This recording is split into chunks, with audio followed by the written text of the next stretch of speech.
former Facebook employee turned whistleblower testified on Capitol Hill yesterday, and I know you all have a lot to say about it.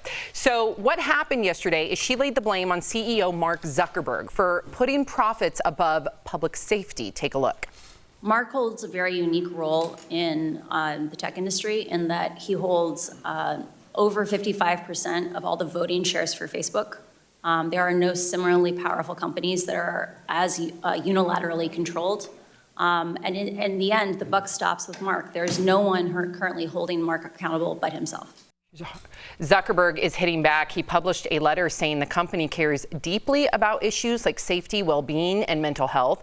He also called for government regulation of the social network. Meantime, after the Facebook outage earlier this week, some are saying major outages of internet giants could be a national security issue. Could you live without the internet? Curious, so please write us in. Or if one of the big tech giants suddenly went dark, Erica, what would you do? Yeah, I don't know.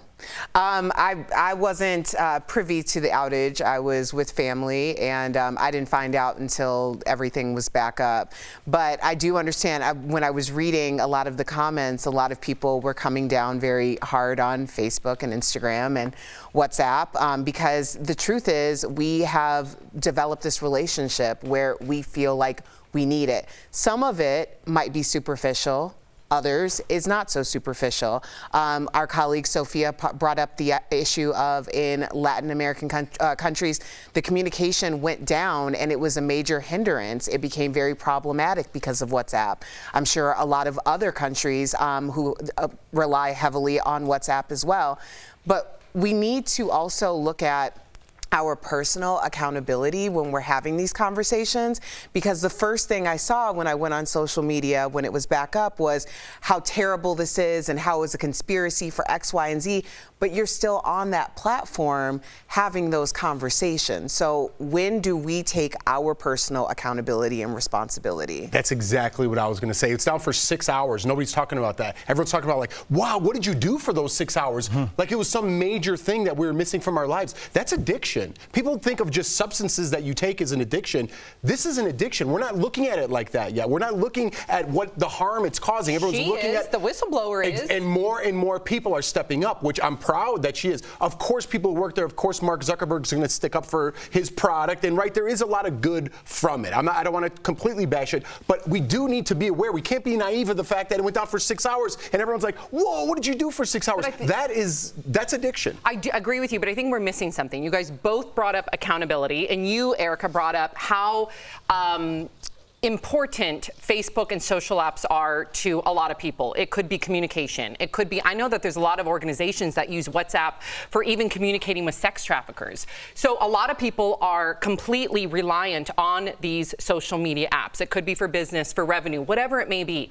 Should one company have this much power? That's where I was going, Sam. Should one company not be regulated? And not only, I'm not even talking about the social issues that are so vital to keeping people alive, literally, but what about the narrative that they constantly shape that she has brought to the attention?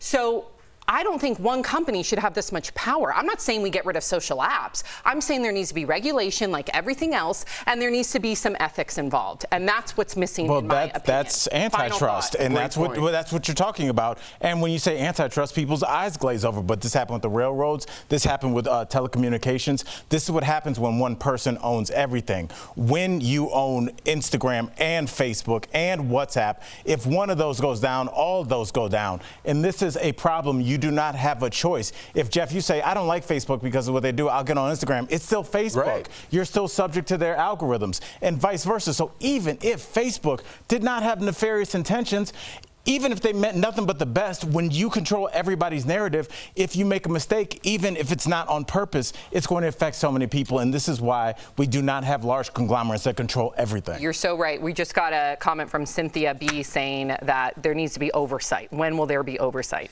But Sam, I'm sorry. I know we have to move on. We have another story. It's just, it's like, oh, well, I can't go to Facebook, so now let's go to Instagram.